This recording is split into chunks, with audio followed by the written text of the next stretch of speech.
Hey guys, tonight we slip quietly into the soft-soled sandals of a samurai on his rare day off. The clang of war drums has gone silent. There are no urgent summons from the daimyo. No enemy lords need vanquishing. And so, instead of gripping your katana, you hold a steaming cup of barley tea. You sit beneath the curling eaves of your family's ancestral house, and for once, the only battle ahead is between your craving for dumplings and your need for a nap. The garden outside is still, too still if you're used to marching. Crickets saw softly in the underbrush. Somewhere nearby, a temple bell tolls once, slowly. And all around you, there's just air. Soft, quiet, summer-thick air.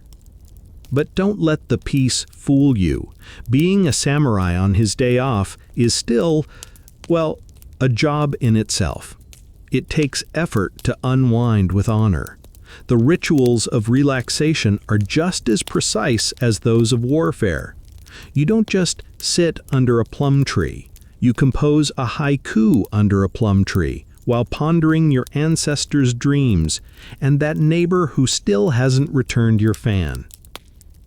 Oh, and don't worry, you'll probably make it through the day without someone challenging you to a duel over poetry, but no promises. So before you get comfortable, take a moment to like the video and subscribe, but only if you genuinely enjoy what I do here. And I'd love to know, where are you watching from? And what time is it where you are? Let me know in the comments. Now, dim the lights, maybe turn on a fan for that soft background hum, and let's ease into tonight's journey together. You rise slowly, your knees crackling like dry bamboo, and tie your indigo robe at the waist. It's plain today. The more ornate set, the one with embroidered cranes and imported silk linings, is reserved for ceremonies or political appearances. Today's robe is about comfort, discretion, and maybe a little unspoken pride in simplicity. The sandals you slide into are worn, the rice straw heels compressed just right to know they've seen a few hundred well-trodden steps. You walk the quiet path along the garden perimeter, passing carefully raked gravel and stone lanterns mossy with age. There's a koi pond nearby, but the fish are still half asleep. Like you, they are warriors, resting beneath rippling reflections.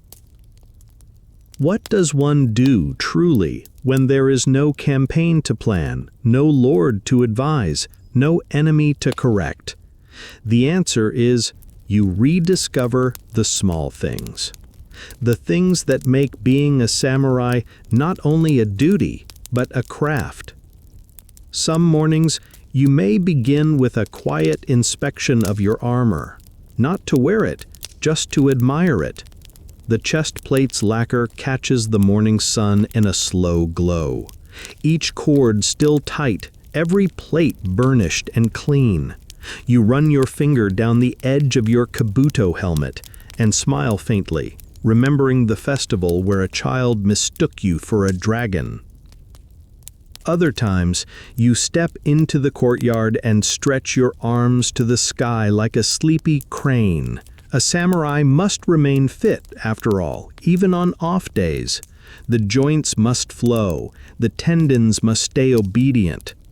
You practice a few basic sword forms, nothing flashy, just the kind that keeps your posture straight and your breath even.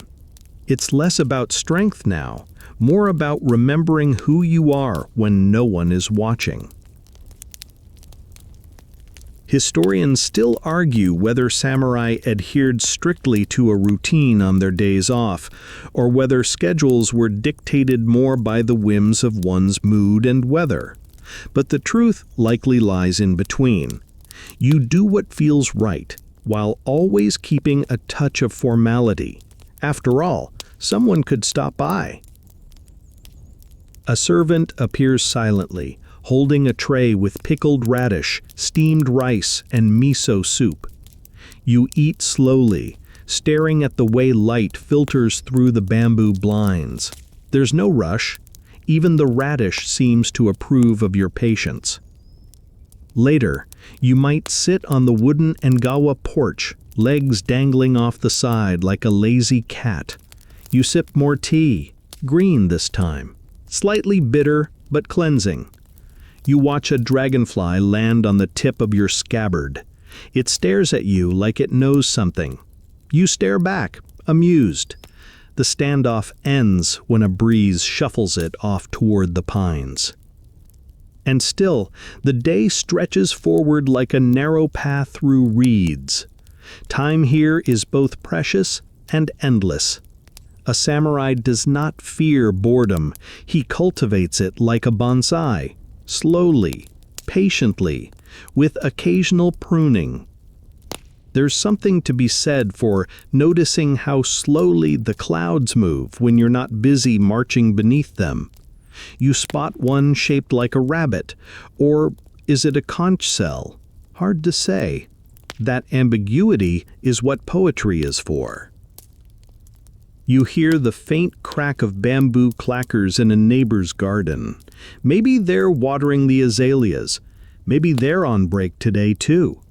Maybe they'll come over later with sake and a story that may or may not be true. The day continues, unspooling like a scroll painted not with blood or war tales, but with calm gestures, idle thoughts, and the steady rhythm of a life lived with purpose, even when there's nothing to do. You yawn, just slightly, but don't worry, there's still much to enjoy. A bathhouse visit waits in your near future. So does a soft game of Go, and maybe even a cheeky moonlit toast. But for now, stay under the eaves, breathe in. You've earned it. You shift slightly on the porch, the wood creaking just enough to remind you this house, like your armor, has weathered many years. The morning haze is lifting, and with it comes a soft gleam of sun that glints off the edge of your daisho, the matched set of swords resting nearby. You reach for the katana, not to draw it in anger or even for practice, but for something far more meditative, polishing. Sword maintenance is part ritual, part therapy. And on your day off, it's as natural as brushing your teeth. The blade, though not bloodied today, still demands your attention. There's pride in a spotless sword, even if no one sees it but you. After all, it isn't just a weapon, it's a symbol of your soul. Or at least that's what your grandfather used to say, before accidentally sitting on his own scabbard.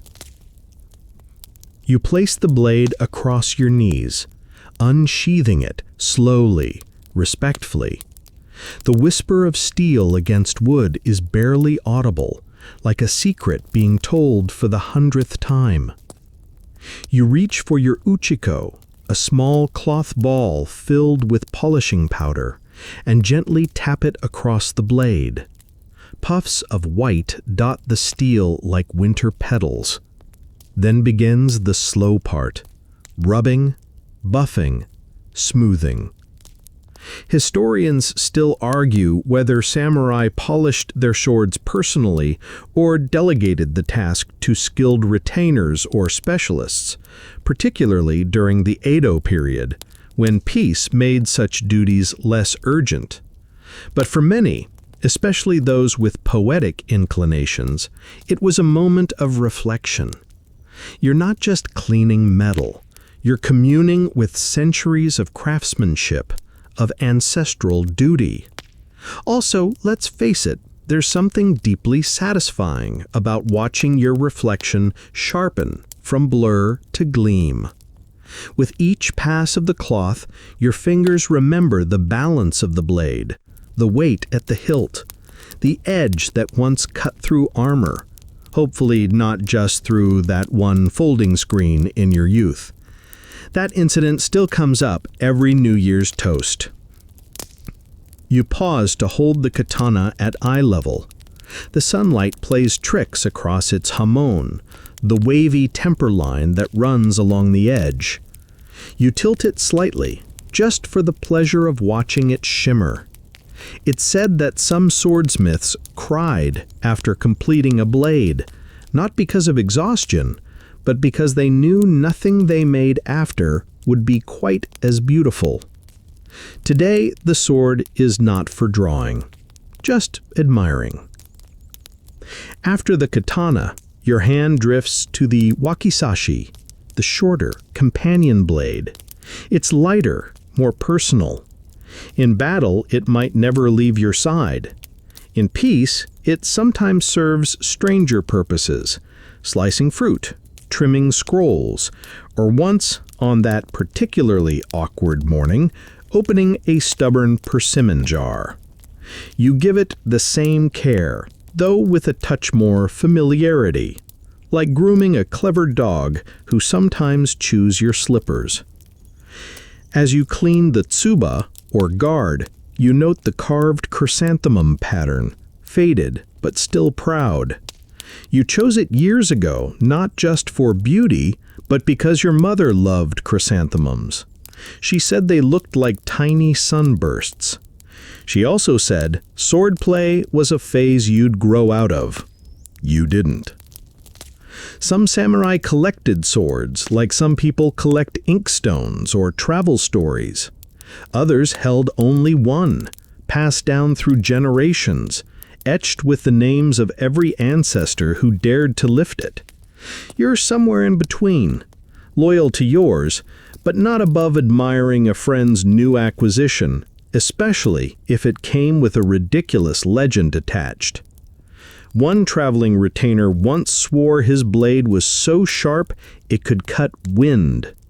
You'd like to see it try to open dried seaweed packaging.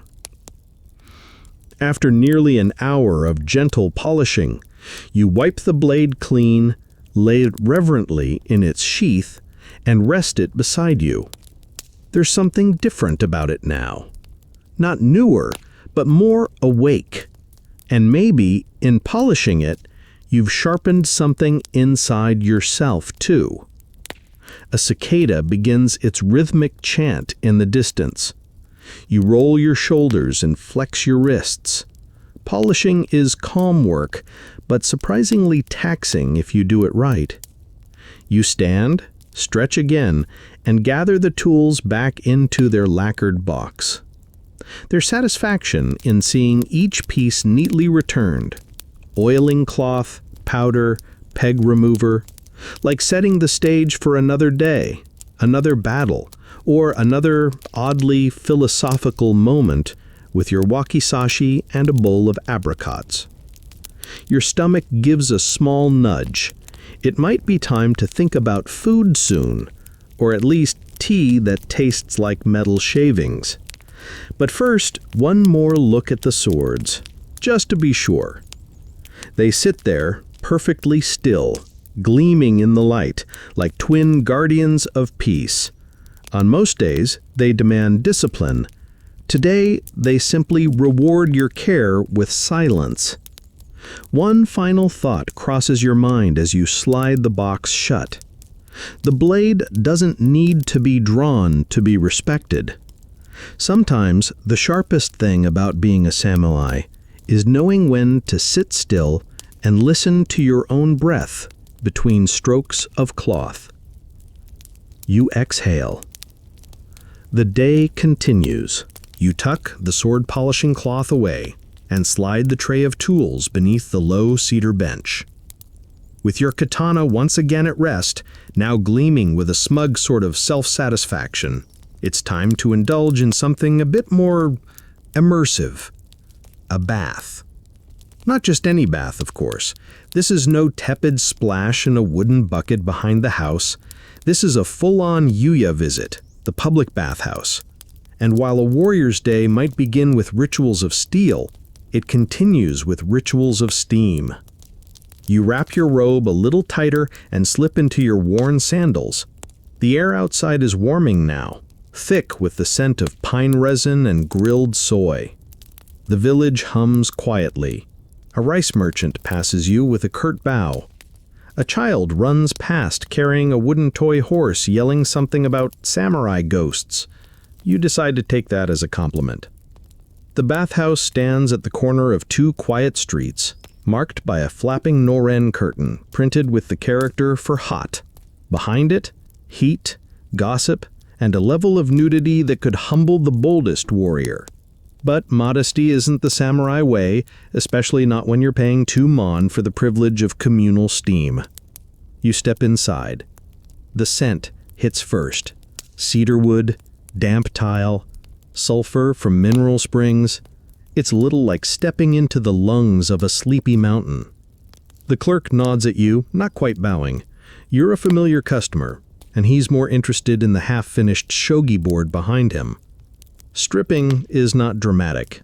You fold your clothes with practiced precision, stacking your robe nightly beside the towel and wooden bucket. Your swords, those ever-faithful companions, are set gently on a rack reserved for samurai. It's both a practical measure and a show of respect. Even when your steel is off your belt, it's never far from reach.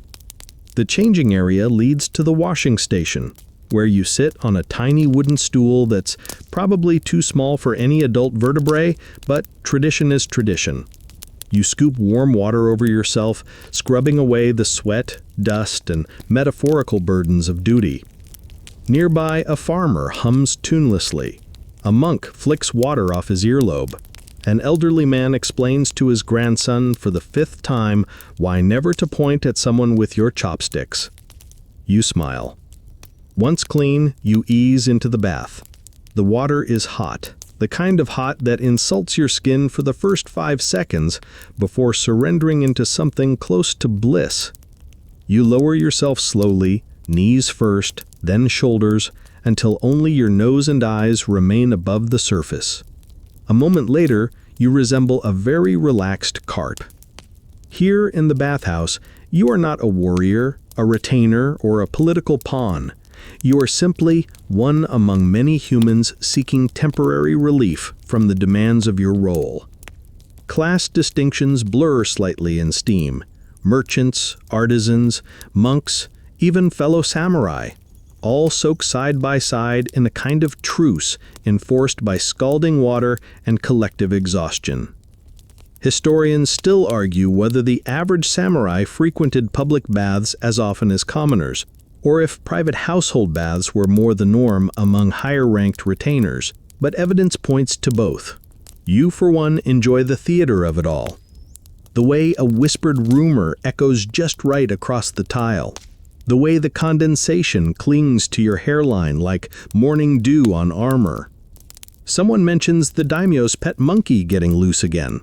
Another bathgoer grumbles about new road taxes. A third claims he saw a traveling foreigner wearing boots made entirely of brass. You raise an eyebrow. Brass boots? That's either a bad translation or a bad idea. You close your eyes and lean back. For a long moment, time disappears. Muscles relax that you didn't know were clenched. The steam makes your limbs feel longer, softer, like they belong to a creature of water, not war. Your breathing slows. You wonder briefly if it would be dishonorable to fall asleep here and snore. Someone laughs in the distance. A child splashes too loudly and is gently scolded by a woman with a voice like silk wrapped around a blade. The sounds are distant, muffled by heat. Even your thoughts begin to drift, like boats without moorings. Eventually, your fingers begin to prune. You take this as nature's very gentle way of saying, time to move along. You rise, water streaming from you in elegant rivulets, or at least that's how you imagine it. Realistically, you probably look like a slightly overcooked dumpling. Either way, you towel off, patting rather than rubbing. There's a technique to it after all. A young boy, maybe 9 or 10 years old, eyes your swords as you dress. You nod at him. He nods back. It's a solemn exchange of future aspirations and current shin bruises. Back in your robe, you feel lighter. Cleaner not just in body, but in mind. A good bath has a way of polishing the soul, the same way your uchiko ball polished your katana earlier. Funny how some rituals repeat themselves, just in different forms. You sling your towel over one shoulder, thank the clerk with a nod, and step back out into the world. The breeze feels cooler now, fresher. The village is a bit livelier in the late morning, vendors calling out plum prices, a samisen player tuning her strings under a persimmon tree. But you walk slowly, savoring the warmth in your skin, the emptiness in your thoughts, and the small miracle that no one has asked you to duel all day. It's not even noon yet. There's plenty more peace to find. You return from the bathhouse trailing faint traces of cedar steam, your skin still tingling pleasantly beneath your robe. The world feels softer now, like it's been polished too. Even the gravel crunching under your sandals seems less aggressive, and that neighbor's rooster, usually a menace, is strangely tolerable today. Your next stop isn't far. Just a few streets down, nestled between a lantern maker's shop and a silversmith's stall, there's a small tea stand. You pass it almost every day, but today you actually stop. The wooden stools are uneven, the awning slightly crooked, but the tea, perfection. You sit down with a creak, waving off the offer for sweets. Not yet, you tell the vendor, and request a simple cup of green tea and a side of pickled daikon. A balanced meal for the poetically inclined. The tea arrives piping hot, served in a clay cup that has seen better centuries. You blow on it gently, watching the steam curl up like incense smoke. Across from you, an elderly man snores gently behind a fan. To your right, a woman is muttering rhythmically while plucking threads from her sleeve, perhaps composing a poem in her head. Or maybe she's just angry about her laundry. Hard to say. You sip. It's bitter, pleasantly so, like good advice from someone you don't like very much. And then, instinctively, your hand goes to the inner pocket of your robe, pulling out a small notebook. It's bound with simple twine, the pages thick and fibrous. Inside are your haiku, some terrible, some tolerable, one that a wandering monk once praised before tripping into a koi pond. Today's subject practically writes itself. You write, "Steam drifts like lost thoughts. Silent sword and bitter tea, even monks gossip." Not bad, not great, but the act of writing it is what matters. There's something soothing about trapping a moment in 17 syllables, like putting a bug in a jar, but gently and with deep philosophical respect, of course. Haiku, like swordsmanship, is all about precision and restraint. You've never seen a truly good poem overdo it. You've also never seen a sparrow write poetry, and yet every morning they seem to perform it anyway. Historians still argue whether most samurai engaged in poetry sincerely or whether it was some sort of social requirement, something done more out of obligation than passion. But given the sheer volume of poetry from the era, it seems safe to say many took genuine pleasure in the craft. Or at least, they had time to kill and limited access to drama scrolls. You turn to a fresh page. You scribble another haiku. "Daikon is too sharp. Better in battle than in tea. Tongue defeated now." You smirk. A nearby girl giggles, clearly having read it over your shoulder. You offer her a raised brow. She sticks out her tongue, whether in agreement or mockery is unclear, and darts back toward her mother's market stall. Your pickled daikon is nearly gone. It tastes like vinegar and regret, but it wakes you up better than a battle horn. You look out at the street. A man walks past with a bamboo cage full of crickets. Another leads a tiny dog dressed in a silk vest. A third pauses to stare at your calligraphy, mutters something about surprising penmanship for a warrior, and moves on. You choose to take that as a compliment.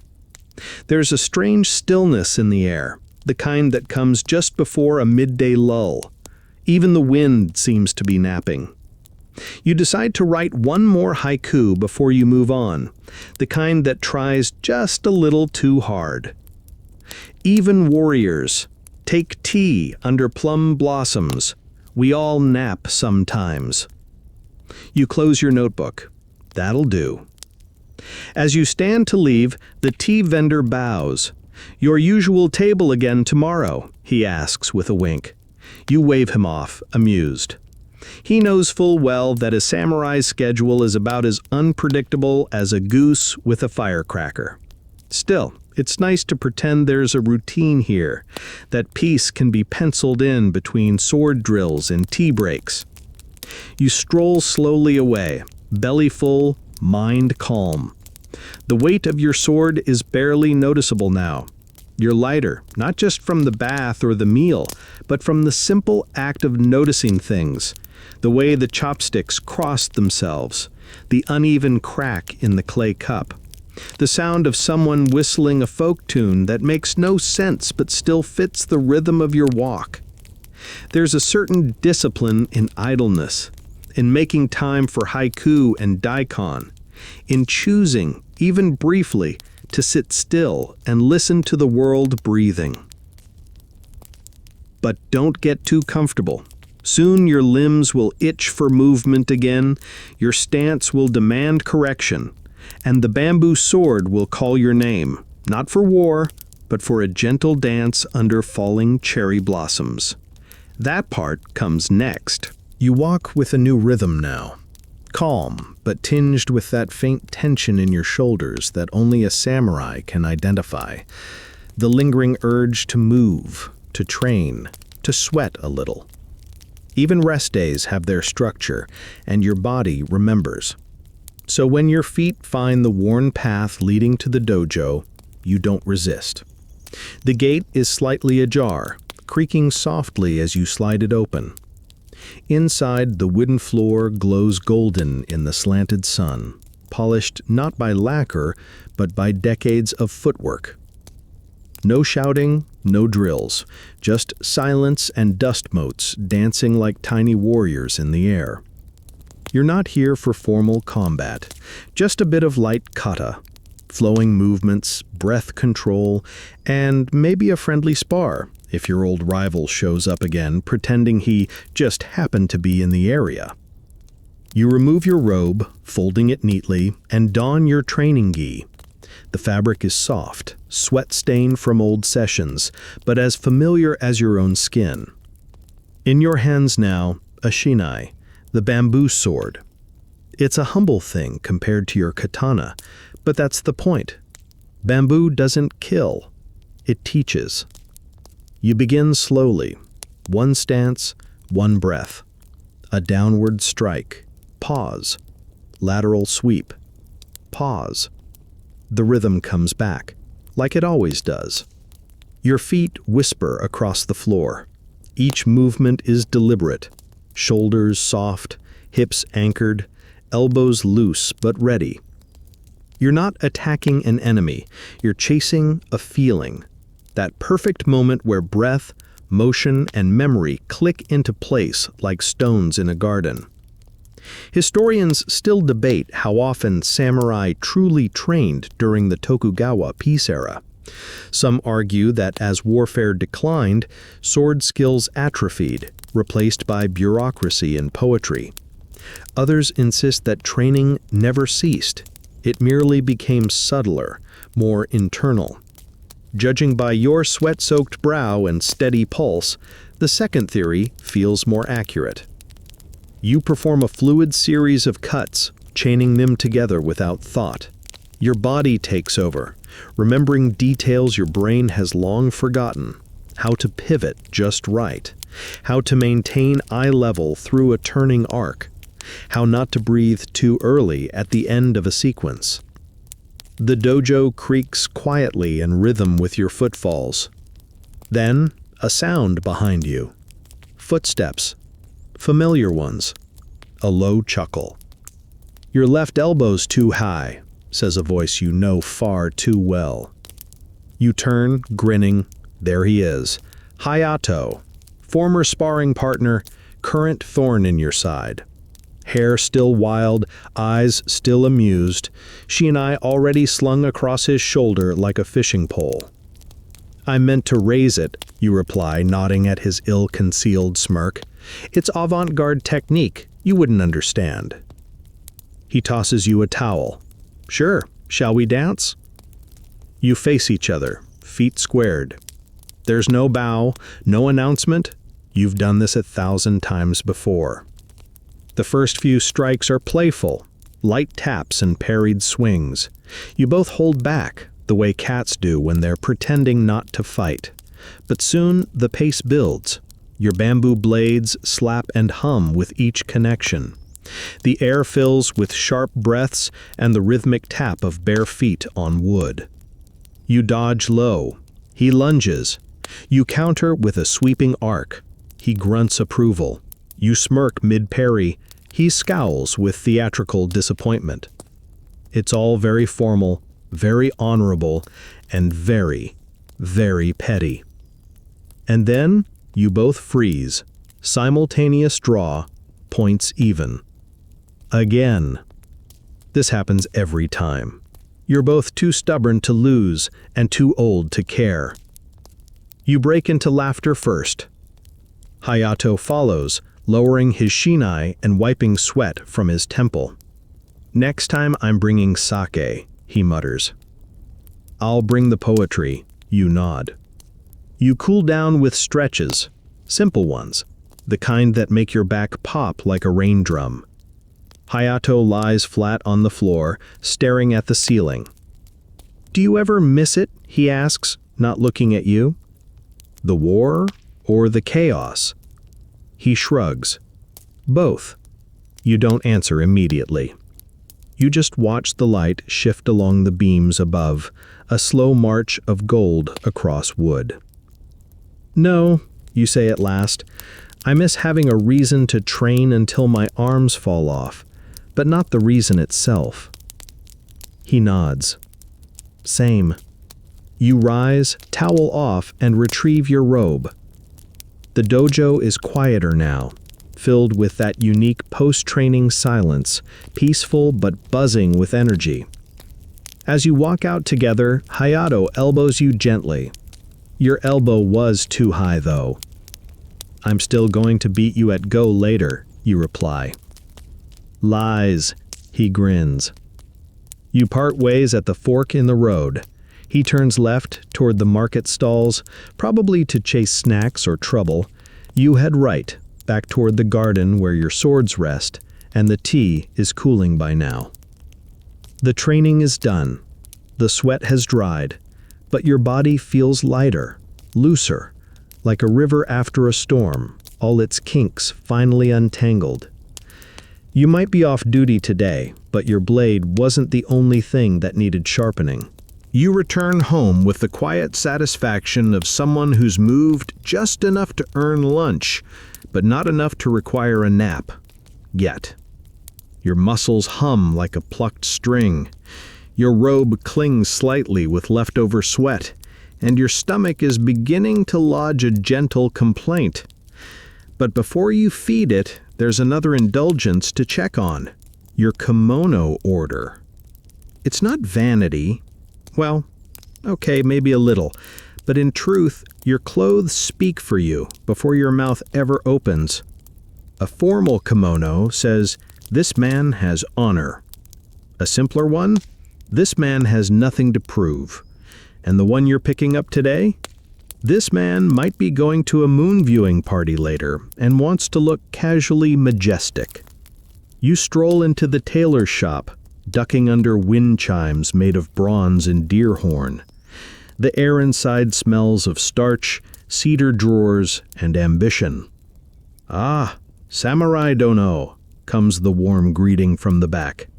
The tailor appears, brush still tucked behind one ear, robes smeared with threads. He's a lean man with permanently squinted eyes from decades of examining sleeve seams. Your summer order is almost ready. You asked for lightweight silk and plum blossom embroidery, yes? You nod, trying not to look too eager. He vanishes into a back room, leaving you to browse. Bolts of cloth are stacked like the scrolls of a well-dressed monk, patterns of cranes, waves, pine needles, and more abstract things that might be clouds or just expensive accidents.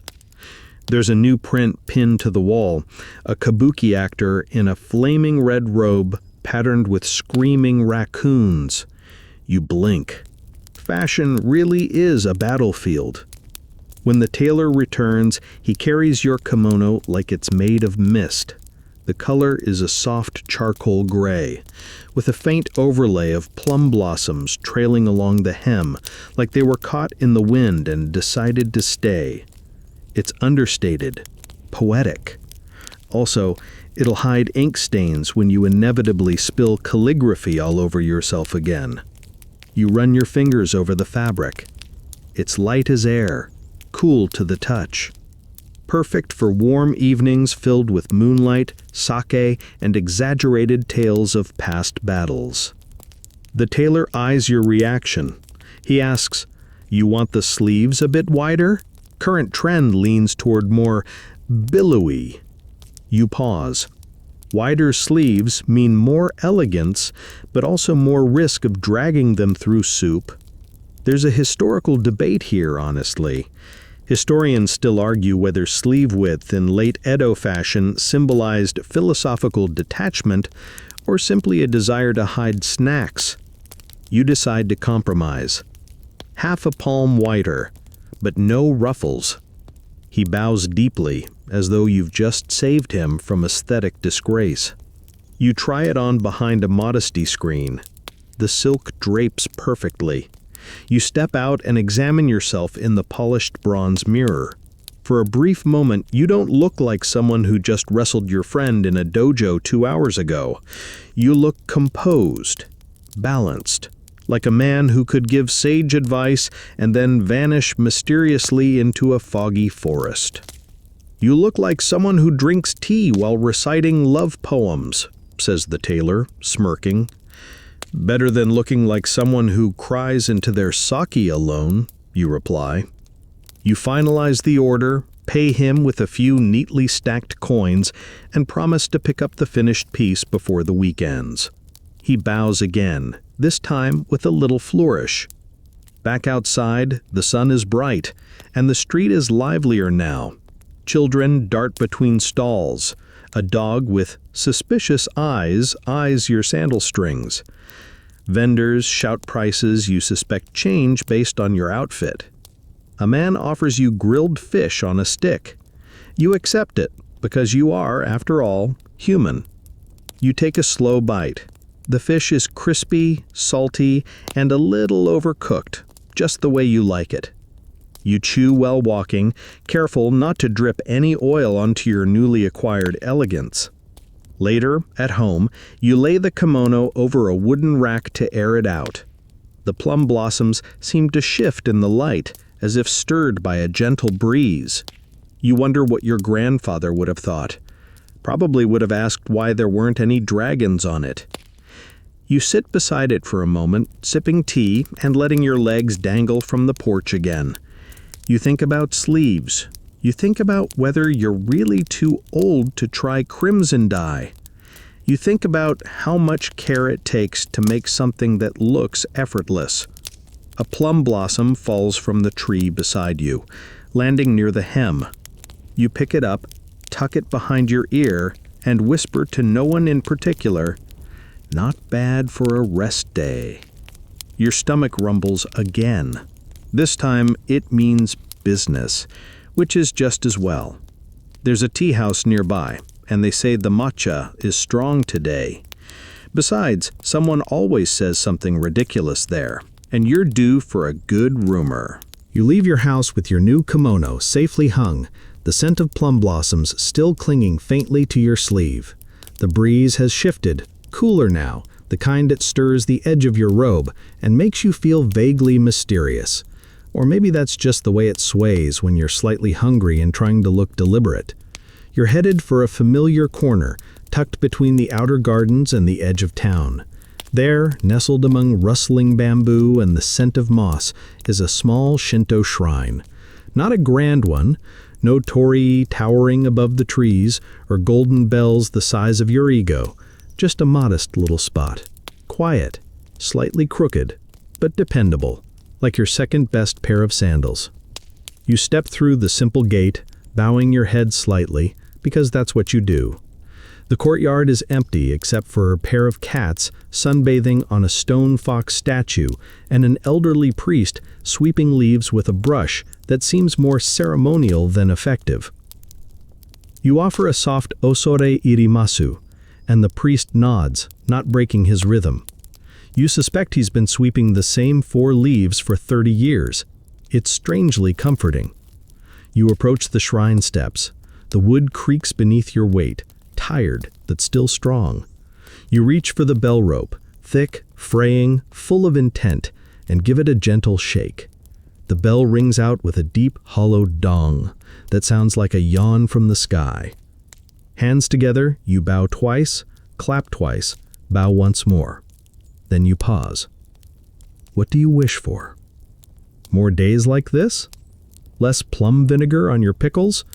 A quieter neighbor? You settle on something vague but poetic, clarity in silence, and fewer stubbed toes. The gods can work out the details. Nearby, you notice a row of Emma, wooden wishing plaques, each scrawled with someone's hopes. You wander down the line. Let my son pass the examination. Let the dog stop biting guests. Let Sato finally notice me at the rice shop. There's something beautifully honest about these wishes. You find one left blank, probably forgotten or reserved. With a stolen moment of mischief, you pull a charcoal stick from your sleeve and write, "Let the tea not spill, and the moon be full." Somewhere in the distance, thunder rumbles faintly. Coincidence, probably. At the base of the steps, a few miko, shrine maidens, are arranging charms. They're dressed in bright white and red, their sleeves billowing like paper lanterns. One of them catches your eye and raises a brow. "A samurai writing poems instead of prayers?" she asks dryly. You bow slightly. "Poems are just prayers with better rhythm." She snorts and goes back to her work, but there's a smile playing at her lips. You browse the charm stand, half out of habit, half because you once bought a good fortune in travel amulet and didn't fall off your horse for an entire year. Coincidence again, probably. This time, you pick a small faded cloth pouch, said to protect against poor judgment. You wonder briefly if you can tie it to your friend Hayato's belt without him noticing. Historians still debate how seriously samurai engaged with religious rituals. Some say their loyalty to Confucian duty eclipsed spiritual devotion, while others argue the Shinto rites and Buddhist teachings were quietly embedded into daily life. Judging by your current prayer against stubbed toes and awkward silences, the spiritual and the mundane seem to be quite cozy neighbors. You sit down on a bench beside the shrine's old koi pond. The water is murky but calm. A few lazy fish circle beneath the surface like ancient philosophers with bad eyesight. You toss in a bit of leftover rice from your pocket, because yes, you're that prepared, and they respond with slow, deliberate gulps. A pigeon lands beside you. It eyes your rice, you eye the pigeon. No words are exchanged, but a deep, philosophical understanding passes between you. You sigh, deeply and contentedly. The shrine, humble as it is, offers something the sword and the dojo never quite do: stillness without expectation. You don't need to win. You don't need to spar. You just exist. Slightly sweaty, slightly poetic, slightly amused. Before you leave, the Miko from earlier approaches, holding a slip of paper. She says, "A fortune. Today's draw seems appropriate." You take it. The writing is crisp, neat, and oddly specific. You may lose something in the afternoon, but gain it again by sunset. Avoid slippery paths. Someone older than you is hiding something ridiculous. You stare at it. "Is it about Hayato?" you ask. She shrugs. "If the rice ball fits." You thank her with a bow and tuck the paper into your robe, right next to the anti-poor judgment charm. As you step back through the torii gate and into the world again, you feel lighter somehow. Not cleansed exactly, but realigned, like a slightly crooked painting that's been nudged just a little straighter. You check the sun's position. Afternoon has arrived. The tea house awaits. And maybe, just maybe, something ridiculous too. The path to the tea house is a short one, down a sloping stone lane, past a crooked willow, and across a wooden bridge that creaks in the exact same spot every time. It's the kind of place that doesn't need signs. You just know where it is, the way you know where your favorite inkstone is buried in a drawer full of paper clips and regret. It's called Surumaru's crane circle, though no one remembers why. Some say the original owner once trained a crane to bow at customers. Others claim he was a crane, transformed by a curse and a fondness for rice crackers. Whatever the truth, it's become a gathering place for samurai, poets, merchants, and the occasional traveling actor who insists on singing his order. You step inside, and the world instantly softens. The lighting is dim, filtered through paper lanterns the color of warm butter. The floor is polished cedar. The smell, matcha, roasted barley, and just a hint of mischief. The air hums with low chatter and clinking cups. You exhale. You remove your sandals and glide across the tatami mats like a particularly elegant cloud. There's your usual corner, near the window, beneath a scroll depicting a mountain that looks suspiciously like a lump of tofu. You take your seat with the grace of someone who's done this many, many times, and spilled tea only once. A server approaches, familiar, smiling. "The usual?" she asks. You nod. She knows. A thick bowl of matcha, whipped to a gentle froth, and something small and slightly mysterious on the side. Last time it was bean paste wrapped in edible paper.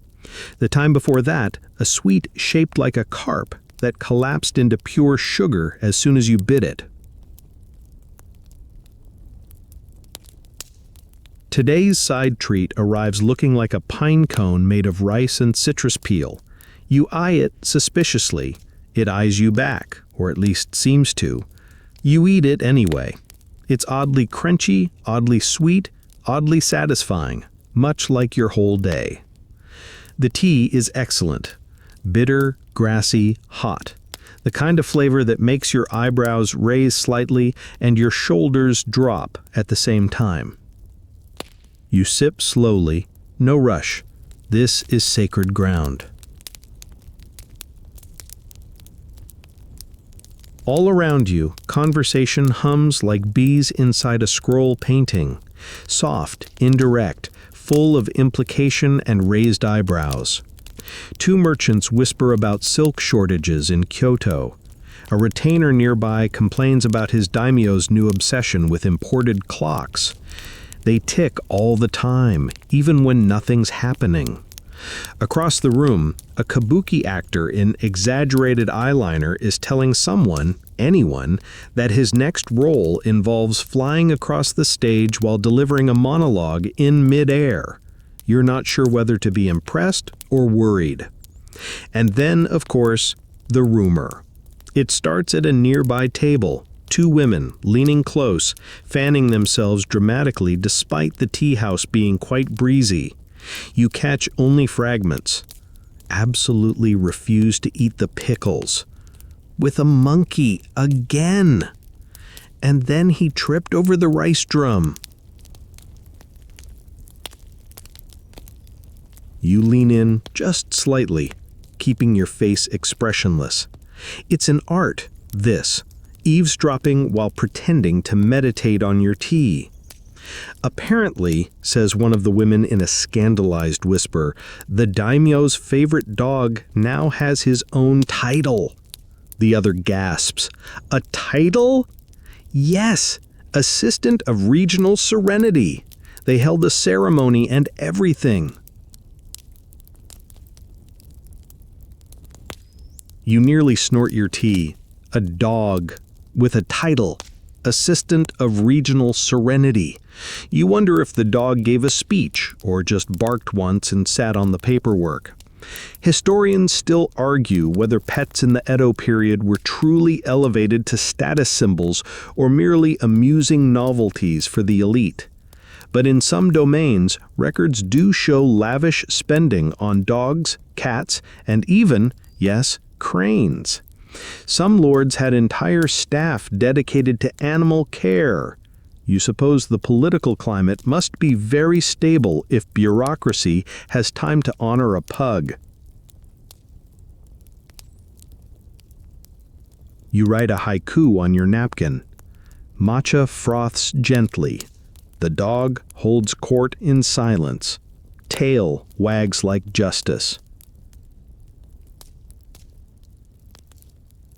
The server notices your writing. Another poem? She asks, grinning. You nod. It's about politics. She snorts and refills your tea. Just then, you spot Hayato entering the tea house, scanning the room with the squint of a man looking for either trouble or dessert.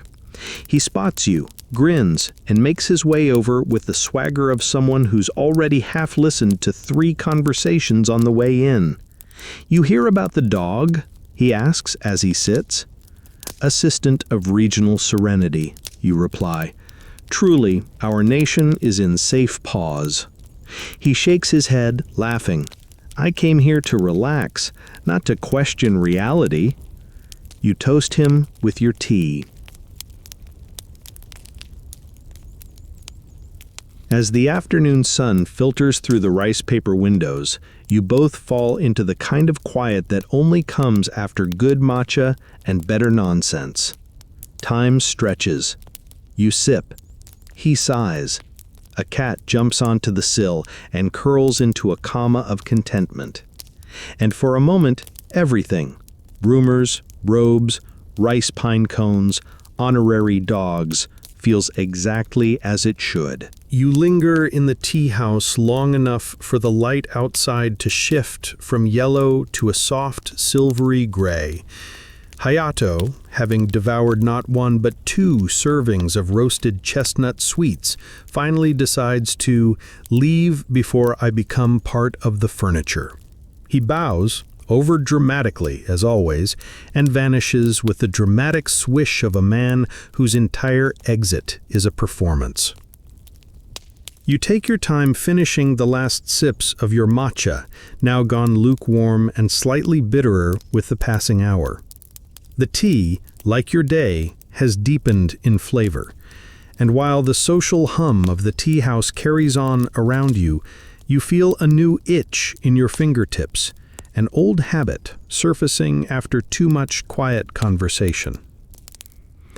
It's time for calligraphy. Outside, the air has cooled. The stone under your sandals feels less like a sun-warmed stove and more like a sleepy pond. You walk slowly, mentally sorting through your ink sticks, brushes, and paper. There's something comforting about the idea of making lines again, lines that don't lead to duels or negotiations, but to crooked proverbs and flourished characters. Back home, the writing set waits like an obedient dog, everything in its place, everything familiar. You lay out your workspace on the low writing table near the window, where light still seeps in like warm broth. There's the long-handled brush, slightly frayed at the edge. the smooth, dark inkstone that smells faintly of pine, a handful of creamy washi paper, textured like pressed clouds, and of course, your most pretentious ink stick, shaped like a carp jumping over a waterfall. You use it mostly for dramatic effect. You begin grinding the ink, slowly, clockwise, rhythmic, the way your father taught you when you were still small enough to mistake the brush for a chopstick. Circles in ink are circles in thought, he used to say. You'll know your mood by the thickness of the first stroke. You dip the brush, test it on a scrap, and then begin with a single kanji, mu, nothingness. The first stroke is confident. The second wobbles slightly. The third trails off as your wrist decides to be mysterious. You sigh. So much for inner clarity. You start again. This time the word is shinobu, to endure. It lands better, balanced, almost elegant. You lose track of time quickly. Your fingers stain with black, and ink splatters decorate your sleeves despite every good intention. You write words without meaning at first. Then you write ones with too much meaning. Kokoro, yugen, neko. You glance toward the garden, where a cat is most definitely judging you. Eventually, the words become phrases, proverbs, sayings. Things your master muttered once while half asleep. Things you're not sure are real or invented on the spot. Things like, a dull blade sharpens the hand. If the shoe fits, someone's probably missing it. Even the wind forgets. You start a haiku, halfway through a yawn. Ink runs like rain clouds. Pages remember forgotten. Steps towards silence. You sit back, fingers now mottled with calligraphy and self-doubt. A gentle breeze flutters the edge of the paper. You feel like a very poetic raccoon. Historians still debate whether samurai truly valued calligraphy as deeply as they claimed, or whether it became a cultural performance, an extension of one's public persona. But for you, alone in this room with ink on your knuckles and a page full of half-thoughts, it's the truest kind of medication. Not because the writing is good, but because the effort is honest. Of course, your sleeves are now ruined again. You make peace with this and hang your finished sheets along a wooden frame near the window to dry. Watching the ink settle is oddly satisfying, like watching smoke coil from incense or rice steam rise from a bowl. Everything moves slowly but precisely. One of the sheets sags in the middle. You try to fix it, but it sticks to your finger, then folds in half like a dying crane. You sigh, then laugh, then leave it alone. Sometimes failure is part of the aesthetic. You rinse your hands in a shallow basin by the door, swirling the ink away like forgotten thoughts. The water darkens briefly, then clears. Just like you. Outside, the light is fading further. You can hear someone playing a shakuhachi, that soft, breathy bamboo flute that always sounds a little mournful, even when it tries to be upbeat. The notes drift through the garden like a memory that isn't quite yours. You gather your brushes, wipe down the stone, and fold the paper you didn't use into clean, crisp quarters. The calligraphy session is done. Not complete, not perfect, but done. And sometimes that's the most satisfying kind. Your stomach growls again, quietly, but firmly. Calligraphy is beautiful, but it doesn't fill you up. There's a no play scheduled tonight. You're not sure you'll stay awake through it, but the snacks are usually excellent, and you haven't worn your new robe in public yet. You slide the window shut and nod to the inked pages as if to say, "Hold the fort." Then you rise, stretch your back, and prepare to lose a perfectly good hour to very slow acting and very elaborate masks. You arrive at the theater just as the last blush of sunset dips below the tiled rooftops. The sky is the color of old ink, and the lanterns lining the street flicker to life one by one, soft circles of gold that bob gently in the evening breeze. The No stage stands like a shrine to subtlety, its wooden planks pristine, its roof decorated with simple pine motifs, and its air thick with the anticipation of very slow movement. You hand over a few coins at the gate, nodding politely to the ticket taker, who looks like he's been taking tickets since before poetry was invented. You're directed to your usual seat, off to the side, with just enough view of the stage to appreciate the actor's painstaking progress from one side to the other, but not so close that you risk being hit by flying sleeves. The crowd murmurs quietly. Most of the other samurai in attendance wear that same distant, contemplative expression, part reverence, part jet lag. Someone sneezes. No one reacts. You settle into your seat, adjusting the sleeve of your freshly aired kimono. The plum blossom hem, you note with satisfaction, has drawn at least one envious glance, or possibly a squint, hard to tell in this lighting. Then, gong!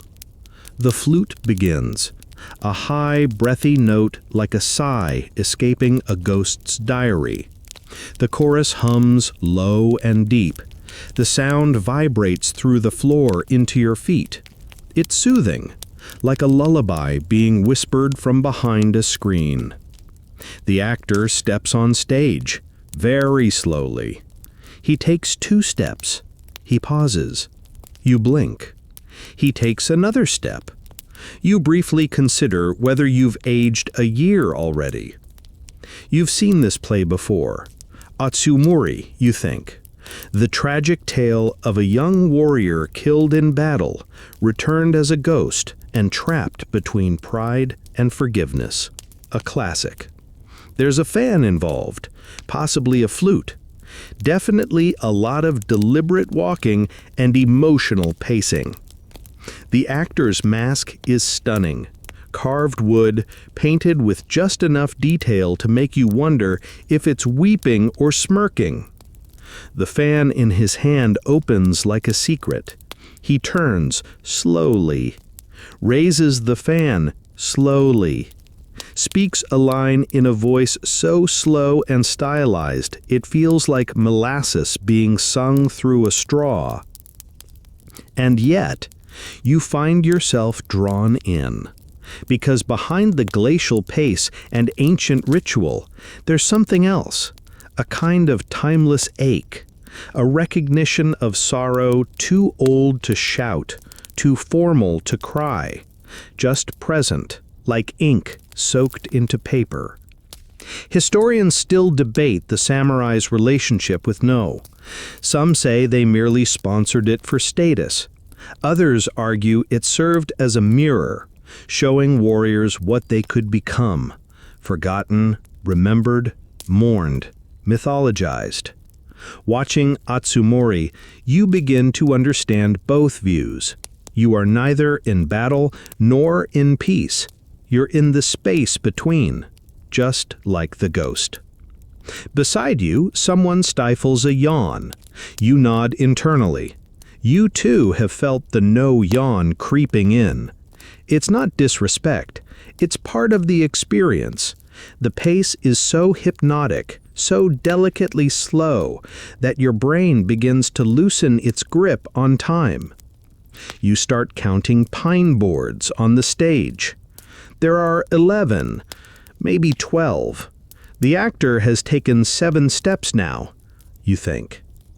At one point, the chorus starts chanting something about moonlight and dew. It sounds very profound, or it might be about rice paddies. Either way, it resonates. You rest your chin lightly on your fist and allow your eyes to half close, just enough to let the world blur. The flutes rise again, the ghost pleads, the fan twitches. A masked companion enters from the wings at a pace that could humble glaciers. You smile faintly, because as ridiculous as it sometimes feels, there's comfort in this stillness.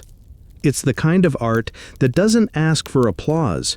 It just exists, quietly, demanding your presence, not your interpretation. You wonder briefly if the assistant of regional serenity, the dog, remember, would sit through this whole thing. Probably, with perfect posture, possibly asleep. You blink once slowly and realize a full scene change has occurred. There's now a pine tree backdrop, or maybe it was there the whole time. Someone in the chorus coughs. The actors don't flinch. They've trained their whole lives to ignore mortals like us. The play continues its slow unfurling, like a scroll being read one syllable at a time across centuries.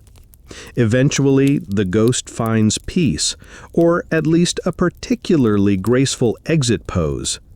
The chorus chants a final, almost whispered line. The flute trills once, and then silence. No curtain, just stillness. The actors leave as they arrived, glacially, reverently, like fog leaving a mountain. You exhale slowly. You hadn't realized you were holding your breath. Applause is sparse and subdued, not because it wasn't good, but because clapping seems too loud for what you just witnessed. Instead, people nod at each other like conspirators in a dream. You step outside into the evening air. The street is hushed. The lanterns flicker. Somewhere, a night bird calls once and then changes its mind. You walk home slowly, letting your footsteps echo the rhythm of the stage. Deliberate, soft, meaningful. Tomorrow, the world may demand action, but tonight, you are just a man in a well-fitted robe, walking under a sky full of ink and ghosts and poetry. The night deepens. The last of the lanterns swing gently in the breeze, casting sleepy halos on the ground as you make your way home. The distant notes of the shakuhachi long since faded. But your evening isn't over. There's still time for one of your oldest and most sacred rituals, a quiet game of Go. At your doorstep, you find it waiting, not the game itself, but the small wooden box containing the stones, black and white, smooth and cool to the touch. Inside, a folded cloth board, worn soft from years of victories and polite defeats. And there, leaning against the garden wall, as if he'd been carved there by a moderately skilled sculptor, Hayato. "You're late," he says. "I almost started playing against myself." "Did you win?" you reply, stepping inside and waving him toward the porch. "Twice," he grumbles, "and I still disputed the results." The two of you settle at the low table, the board unfurled between you like a battlefield of silence. The candles are lit, low flames that flicker like thoughtful sighs. You each take your place, kneeling with the kind of posture that says, "We are warriors, but also our knees are not what they once were." You choose black. First move is yours. The first stone drops with a soft click against the board.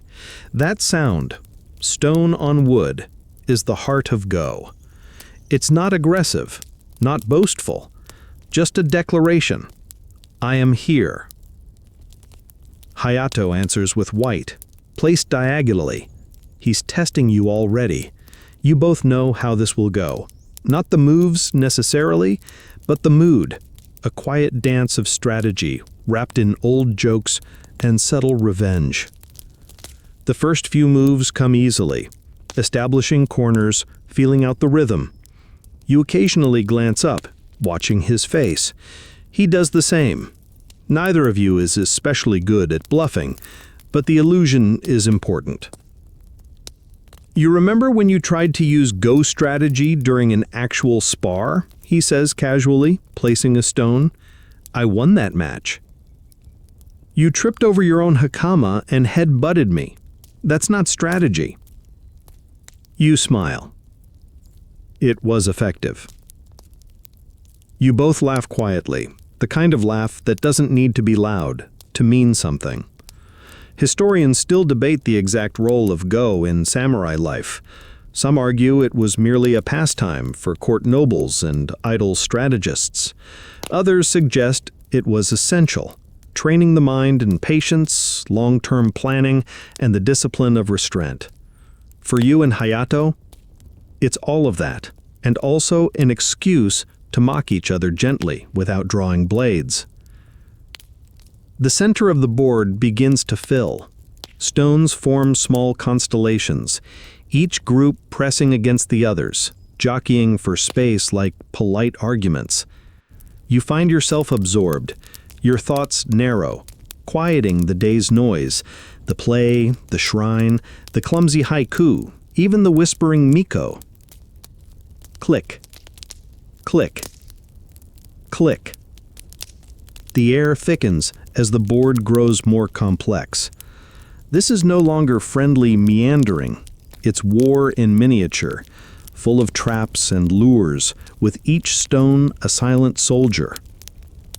You're trying to bait me, you say softly. Who? Me? Hayato blinks with fake innocence. You want me to invade the lower right. I want peace and harmony for all stones. You narrow your eyes. You're full of fermented soybeans. He shrugs. Delicious and difficult to digest. You pause. Place a black stone. Trap set. He hesitates, then drops a white stone with the slightest wince.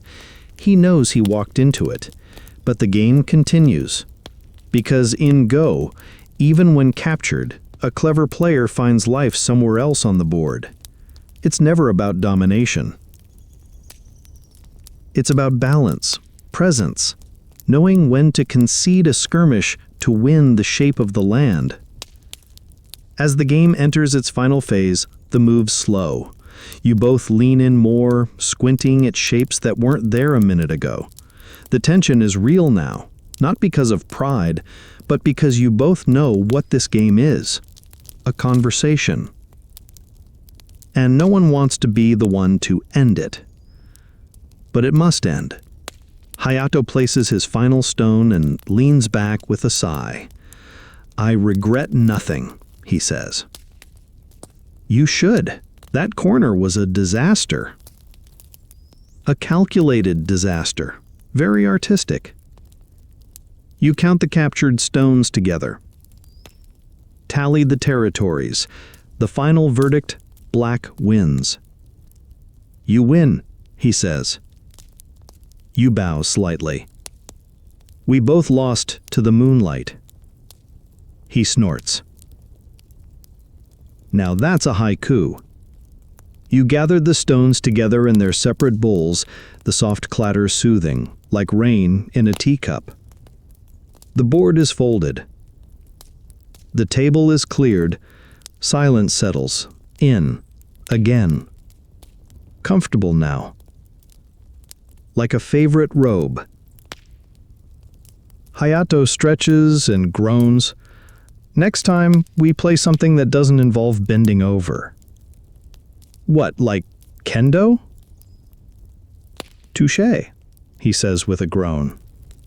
He stands, bows, and walks off into the dimming night, muttering something about rice dumplings and sore hips. You watch him go, his figure swallowed by the bamboo shadows. You linger for a moment longer, placing one last stone on the now empty board. Just for the sound, just for yourself. Then you rise, tuck the go set away, and glance toward the garden.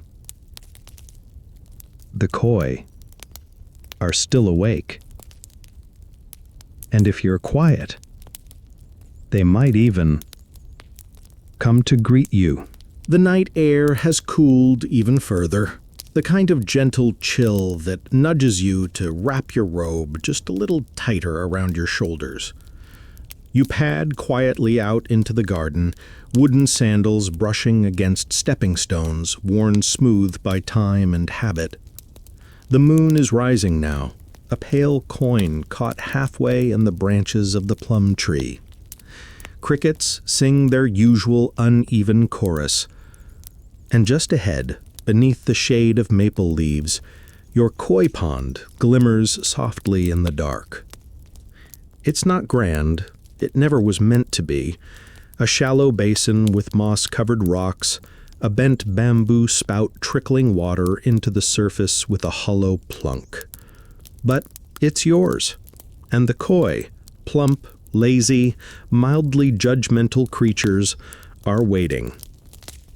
You kneel at the edge of the pond and clap once, softly. A signal.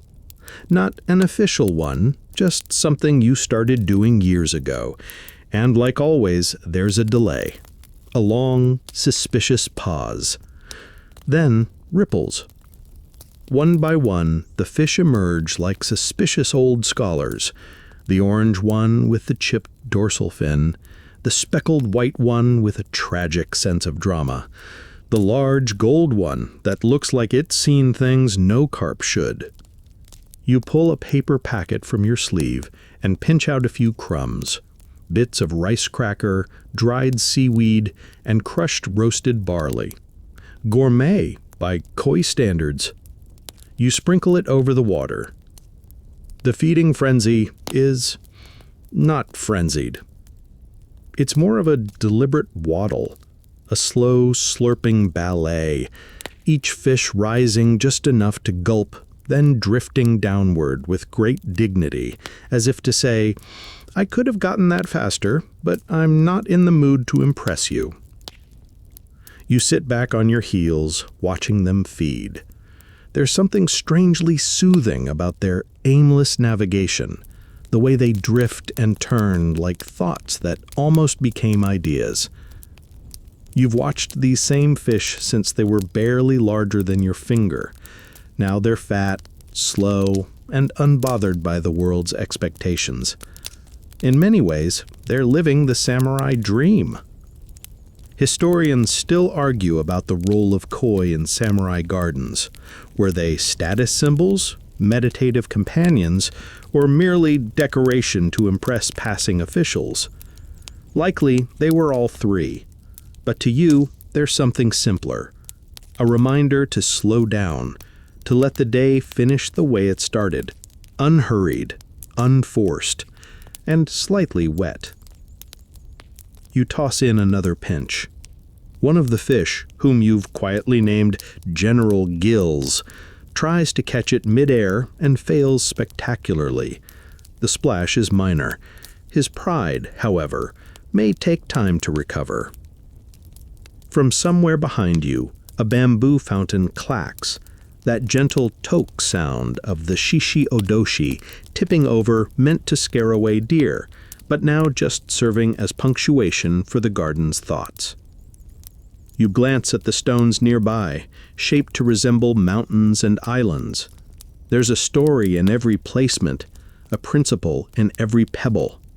This, you recall, is the philosophy of Kare Sansui, the dry garden, where rocks flow like rivers and silence speaks more than sound. You speak aloud to no one in particular. Do you ever think of battle anymore? The koi blink at you. I didn't think so. You pull your knees up, arms resting across them, and take a slow breath.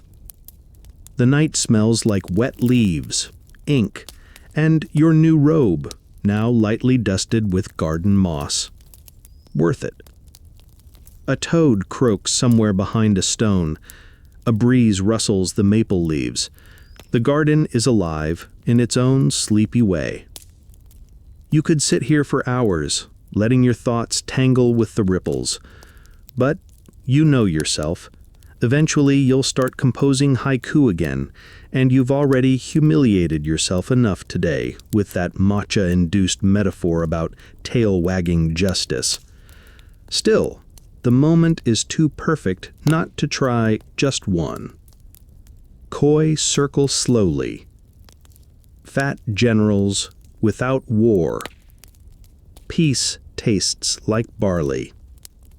You whisper it aloud. One of the koi burps. You choose to interpret that as applause. The moon finally escapes the plum tree, casting silver across the pond. The koi shine beneath the light. Glassy scales, flicking tails, slow dancers in the sky's reflection.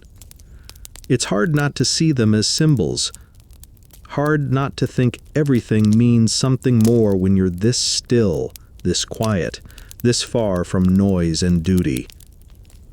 Eventually the koi settle. They drift toward the edges of the pond, slipping into sleep or something like it. The ripples slow. Even General Gills surrenders to gravity. You rise slowly, careful not to disturb them, and brush the moss from your knees. Your legs protest. Kneeling for so long isn't as easy as it used to be, no matter how poetic it looks. You walk back toward the house, sandals scuffing softly on the stones. Behind you, the bamboo clacks again, one last nod from the garden as you leave it to its own dreams. Tomorrow, the fish will wait again. Tomorrow, the crumbs will fall, and the water, as always, will forget your reflection. But for now, you've fed the koi, and in a strange way, they've fed you. You return indoors, legs still remembering the pressure of the garden stones, the scent of pond moss trailing faintly behind you. The house is quiet now, touched only by the sigh of wind through bamboo shutters and the soft creak of the old floorboards beneath your feet. You light a small oil lamp, its flame flickering to life like a yawn. Shadows climb the walls, long and slow, turning the room into a lantern-lit painting. The night is still young by samurai standards, but the next item on your rest day ritual is far from combative. You're headed to the market stalls, the late-night ones, that is. Yes, they exist. Not every merchant packs up at sundown. Some cater to poets, night owls, wandering monks, and those with a weakness for woodblock prints. You wrap your robe loosely, comfort over ceremony now, and slip on your sandals.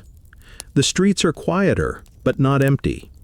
A noodle vendor hums as he stirs his broth. A group of apprentices laughs too loudly down an alley. Somewhere, a shakuhachi weeps softly behind a closed screen. At the end of the road, beneath paper lanterns strung like stars that got bored of the sky, you find the market. The smell hits you first: ink, roasted sweet potatoes, fish paste, and the faint tang of pickled plums. It's chaos, but in a gentle, familiar way. A few stalls still buzz with last-minute shoppers, while others have transformed into nighttime exhibitions of eccentricity. You drift past a spice seller displaying cinnamon from Nagasaki, a woman selling fans printed with suggestive poetry. You blush, naturally. And a boy with the suspicious number of live frogs in a basket labeled "Not for Sale." You don't ask. But then, you see it. A rickety wooden table with stacks of ukiyo-e, those beautiful block-printed visions of the floating world. You know this stall, run by a man with ink under his fingernails and an eternal smirk. "Ah, the quiet samurai returns," he says without looking up. "Come to browse your inner demons again? I'm hoping they're on sale." He snorts and gestures to the piles. "Go ahead. Tonight's selection is unusually weird." You kneel and begin flipping through the prints. Some are of courtesans with dreamy eyes and improbable hairstyles. Others show kabuki actors mid-scream, their faces frozen in dramatic contortions that probably require weekly massage therapy. There are landscapes, of course, Mount Fuji in every mood, from shy to majestic to "please stop drawing me." And then you find it. A print of a cat. Not just any cat, but one wearing a full samurai outfit. Tiny armor, tiny helmet, and a facial expression of complete indifference. It's titled, with absolute seriousness, "General Meow, Defender of the Eastern Balcony." You hold it up. "I'll take this one," you say.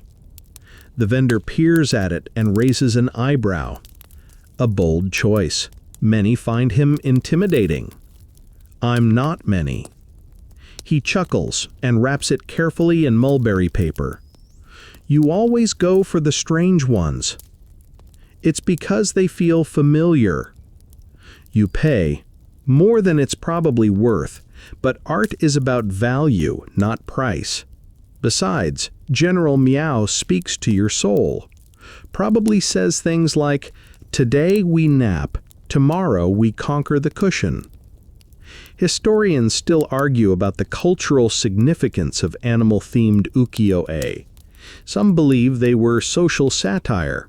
Others say they were just extremely popular among people who had already seen too many dramatic fisherman scenes.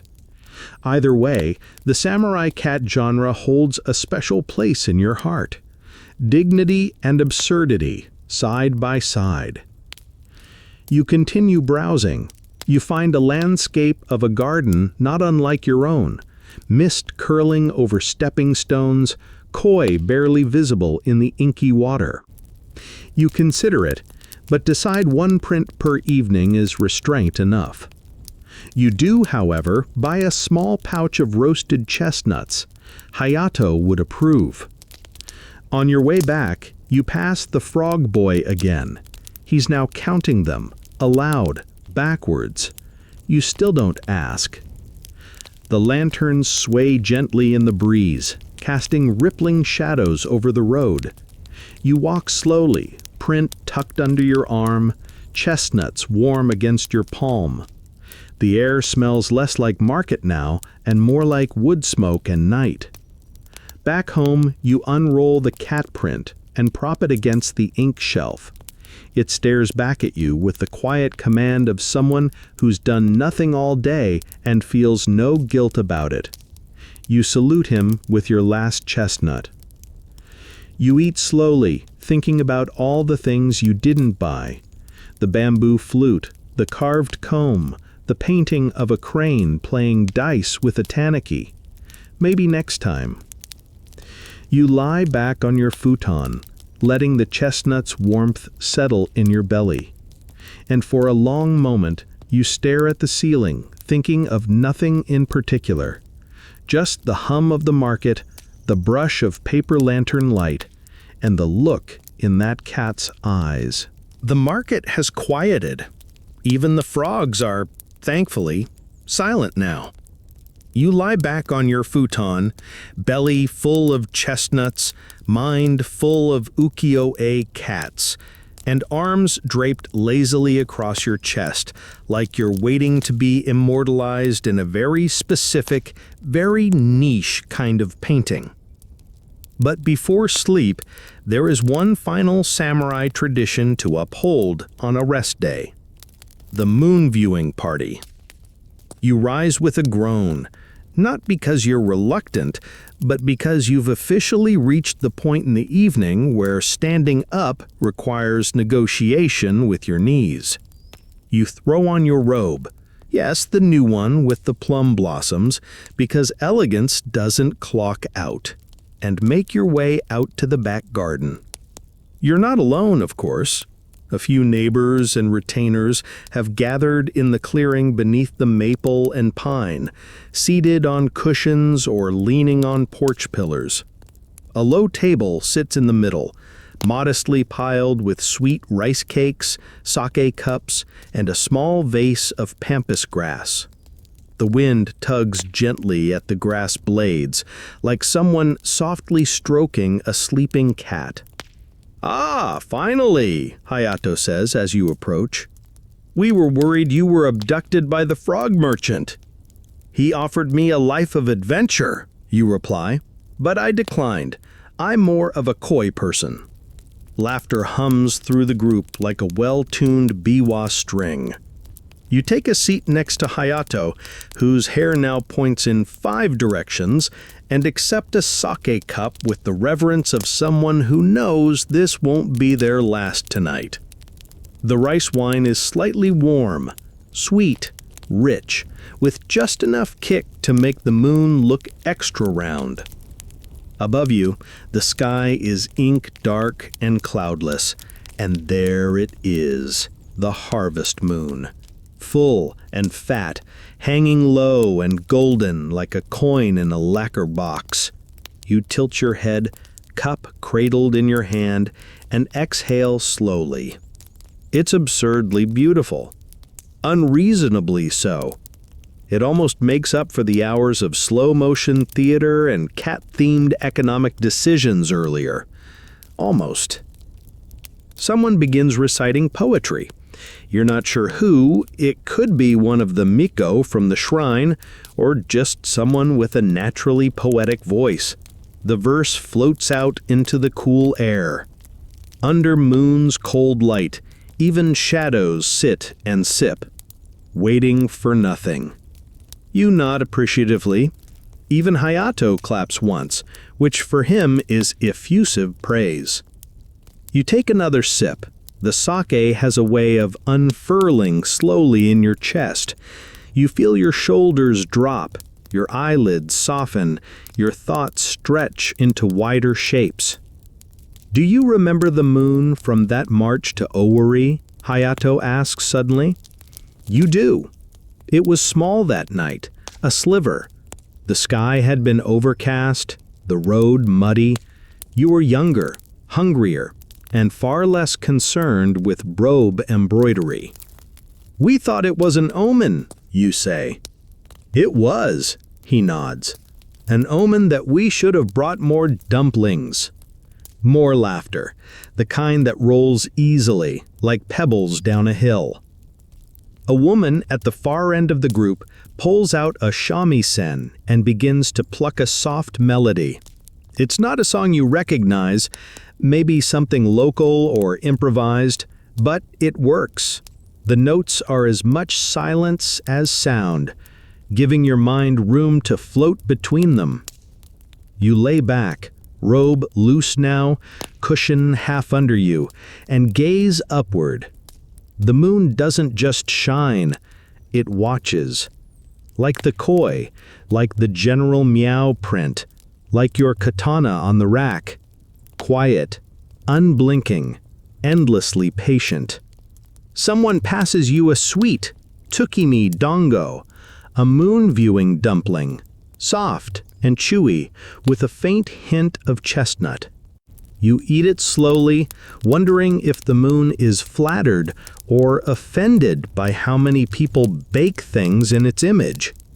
Historians still argue whether moon viewing was truly beloved among samurai or more of a formal obligation, an expected appearance of culture along with poetry and a slightly tortured stare into the distance. But as you recline beneath the glowing orb, sake warming your veins and dango tucked firmly between your teeth, you feel no obligation. Just quiet joy. Another round of sake makes its way around. Someone tells a story about a rooster who learned to mimic his master's laugh. You try not to choke on your drink. Another story, less believable, involves a sword duel over a misinterpreted haiku. Hayato insists he was there.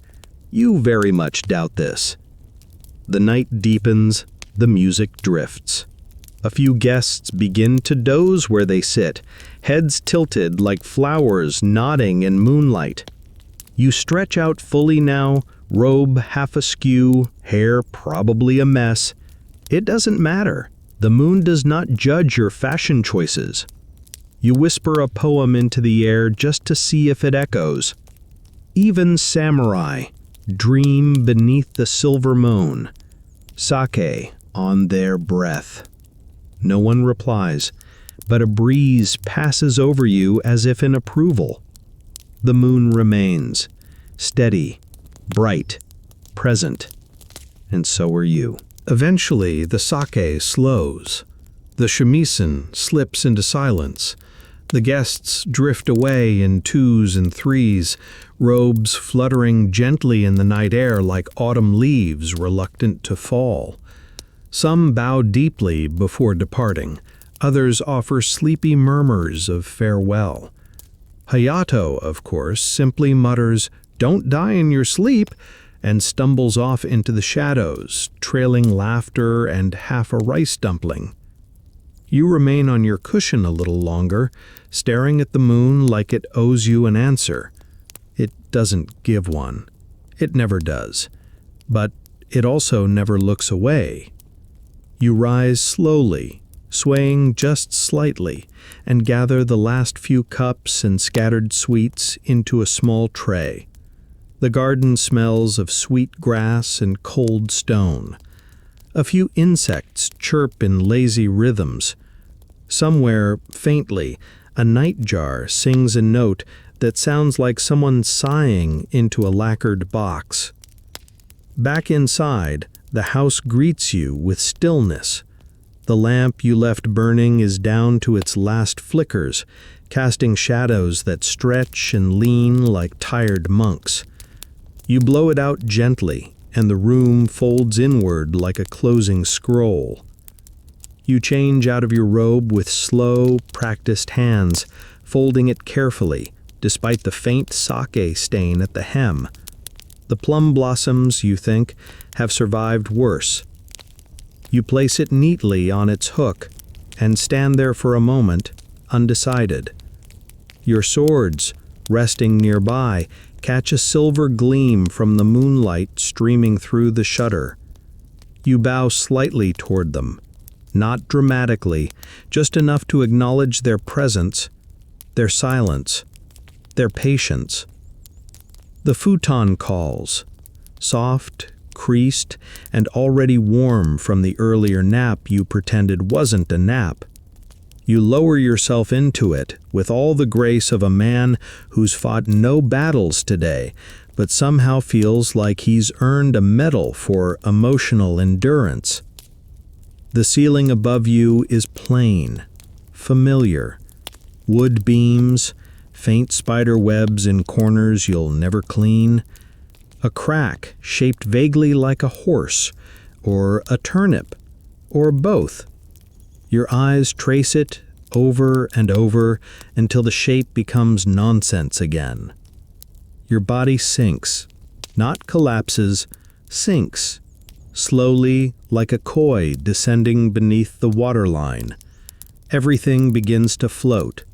Thoughts, muscles, worries. You let your mind replay the day. The slow walk under temple eaves, the sword polishing, the bathhouse laughter, that ridiculous pine cone-shaped sweet, the shrine Miko who might have cursed you, playfully, the slow duel with bamboo, the cat in armor, the moonlight on rice cakes, the way General Gills missed his food with such poetic determination. You smile. Rest days don't happen often, but when they do, They don't need to be grand. They only need to be themselves. A samurai, after all, is defined not just by war, but by what he does when there is none. And tonight, what you've done is live. Quietly. Sincerely. With ink on your sleeves, chestnut on your breath, and a poem half-formed on your tongue. You close your eyes. Outside, the garden still breathes. The koi drift. The moon climbs higher, washing the roof tiles in silver. And beneath embroidered sheets and the weight of peaceful fatigue, you drift into dreams not of blood and glory, but of soft breezes, plum blossoms, and maybe, just maybe, a cat giving orders to a room full of politely nodding generals. And now, as your own eyes begin to grow heavier, let the images of this slow day settle around you like mist on a quiet pond.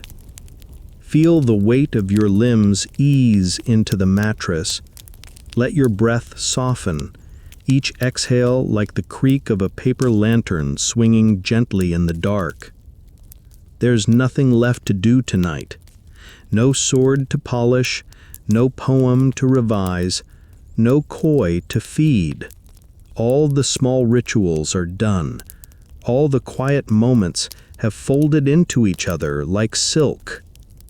The plum blossoms have stopped falling. The sake has long since cooled. The moon remains, but even it begins to look sleepy. And so do you. If your thoughts wander, let them. Let them drift like a lone boat in the bay, untethered, unbothered. You're not chasing sleep tonight. You're simply allowing it to come. Softly, slowly, with the same patience you gave to every moment of the day. Let the memory of bamboo clacks, soft laughter, and whispered proverbs cradle your mind. Let your shoulders drop, your jaw loosen, your hands rest. You are safe here, and tomorrow will come when it's ready. For now, there is only this breath, and then the next, and then the next. Sleep, gentle samurai. You've earned it.